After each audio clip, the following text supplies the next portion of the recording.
آخر أخبار نادي الزمالك في ال24 ساعة الأخيرة وفي الاستاد اللي فاتت. أول خبر معانا من داخل نادي الزمالك: الاتحاد الدولي للفيفا يرفع قضية كريستيان جروس وناشر الرواية البلجيكي اللي هو نادي عديد دباغ المتعلقة بصفقة عديد دباغ، ومقيمين قضية الزمالك بعثور للتسوية. نادي الزمالك يا جدعان فاضل له يعني يعتبر كده نادي الزمالك حط ميعاد يخلص فيه القضايا 10 يوليو، يعني 10/7. نادي الزمالك رسميا حتى مع نفسه كده ميعاد مجلس إدارة نادي الزمالك حط نفسه ميعاد 10 يوليو. الأهلي منفتح على دراسة أو عروض رسمية تصل إلى قفشة خلال الفترة المقبلة رحيل الصيف الحالي في خلال صعوبة الاستمرار مع فريقه. زمان قفشة وحسين الشحات من أرجح اللعيبة اللي هي من الجيل القديم، من أيام القاضية. بالنسبة لي هو والشحات يكملوا عشان ده هيفرقوا معاك جدا، لعبة خبرات. وأنت أصلا تجيب واحد زي علي محمود، محمد عبد الله، لعيبة صغيرة فيتعلموا منهم شوية. الخبر اللي بعد كده جراديشار في الوقت الحالي لن يرحل عن صفوف الأهلي. معار ينتظر المشاركة في فترة إعداد الموسم الجديد تحت قيادة عمود، ثم يحصل ممكن سواء باستمرار أو خروج عن سبيل الإعارة أو البيع. بالنسبة لي أنا، أنت تجيب مهاجمين هتفشل، هات أحسن جراديشار ممكن يلعب مركز 10 9.5، يعني مهاجم وهمي، مهاجم ظل، مهاجم يتحرك بين الخطوط، بيلعب بينزل يستلم الكورة، لا يلعب الفريق، يلعب بيلد أب، تنزل وسط الملعب زي بيعمل يلعب بولد اب بلاي زي ناصر منسي وعدي الدباغ كده في آخر ماتشاتهم في الدوري المصري. وبالنسبه لي جريتشار يكمل، لا مهاجم اجنبي قوي جدا وسوبر، بس مش عارف الاهلي جوده الاهلي مالي. جاديشار تلقى عرض من الدوري المجري لضمه على سبيل الاعاره، مفاوضات مستمره مع الاهلي، تواصل اتفاق مع حول بند العقد. بالنسبه لنا انت لو تجيب مهاجم مصري، انت تودي ده اعاره موسم وتجيبه تاني ياخد، فاهم انت، ياخد الثقه كده ويتطور اكتر وياخد خبرات، ويجي لك اصلا عنده 24 23 25 سنه. ممكن تبقى مبلغ اقل حاجه 2 مليون يورو، بس مهاجم جامد جدا بالنسبه لي، وبحب الكواليتي اللي هو بتاع هولد اب بلاي.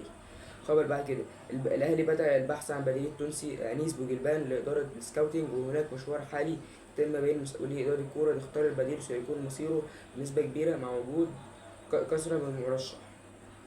انيس بوجلبان هيروح يدرب تونس بعد كاس العالم تقريبا، شبه هيروح يدرب تونس في كاس العالم. وانا اظن انيس بوجلبان كان بيدرب المصري، فشل مع المصري، وكان الضغط بتاعه ما كانش حلو، خط وسط يكون مفتوح. ثانيا ما كانش اداره الماتش وحفظ المباراه ما كانش حلو. خبر بعد كده ختافي وسيلتا فيجو الاسباني يراقبان مصطفى شوبير منذ مواجهه مصر امام اسبانيا الوديه حتى مباريات كاس العالم، وخيارتين التحرك بعروض رسميه الاهلي من اجل ضمه بعد نهايه البطوله.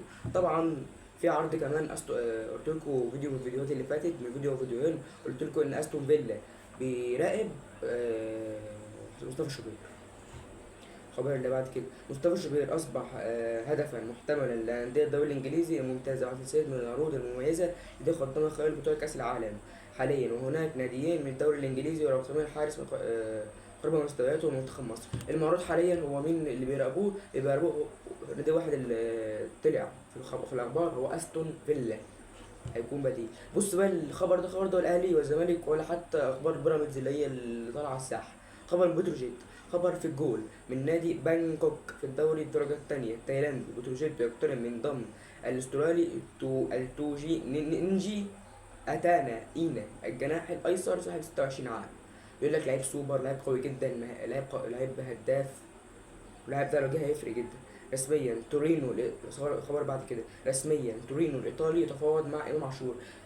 امام عاشور جاي عرض من توتنهام، امام عاشور هيوصل عرض لكاس العالم من للاهلي، عرض من ويست هام الانجليزي، وعرض من توتنهام الانجليزي، وعرض من تورينو الايطالي، وفي كمان عروض تانية اوروبيه. امام عاشور دوت لازم يحترف جدا. نادي الزمالك القضايا اللي لسه محلش معاه لعيب كبيره. القضايا القضايا الفعليه نادي الزمالك حل مع كله، بس فاضل 5 قضايا فعليين. هتقول لي ازاي بقى في 15 و14 و16 قضيه؟ هقول لك ان نادي الزمالك خلص مع كله، فاضل بس اللي هو يدفع الفلوس، وصاحب القضيه اللي عاملها على نادي الزمالك يروح يشيلها من الفيفا او يشيلها على سيستم القضيه بتاع نادي الزمالك. الزمالك يوم الأحد القادم هنسمع خبر إن نادي الزمالك اللي هو بكرة يعني هيرسل لنادي الزمامرة 250 ألف دولار عشان نادي الزمالك اشترى من نادي الزمامرة صلاح الدين مصدق 250 ألف دولار، ودي مالهاش دعوة بقضية صلاح الدين مصدق.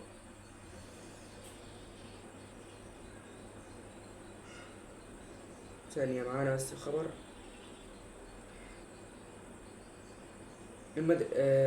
المدرسة البرتغالي في مدربين مرشحين، واحد مدرسة واتنين مدرسة برتغالية داخل نادي الزمالك من نوعين، نوع فيريرا، واحد من نوعية فيريرا بقى في طور اللاعبين الناشئين، واحد في دير البطولات الكبيرة زي الدوري ودوري أبطال أفريقيا، وراتبه السنوي 1,000,000 إلى 2,000,000 يورو.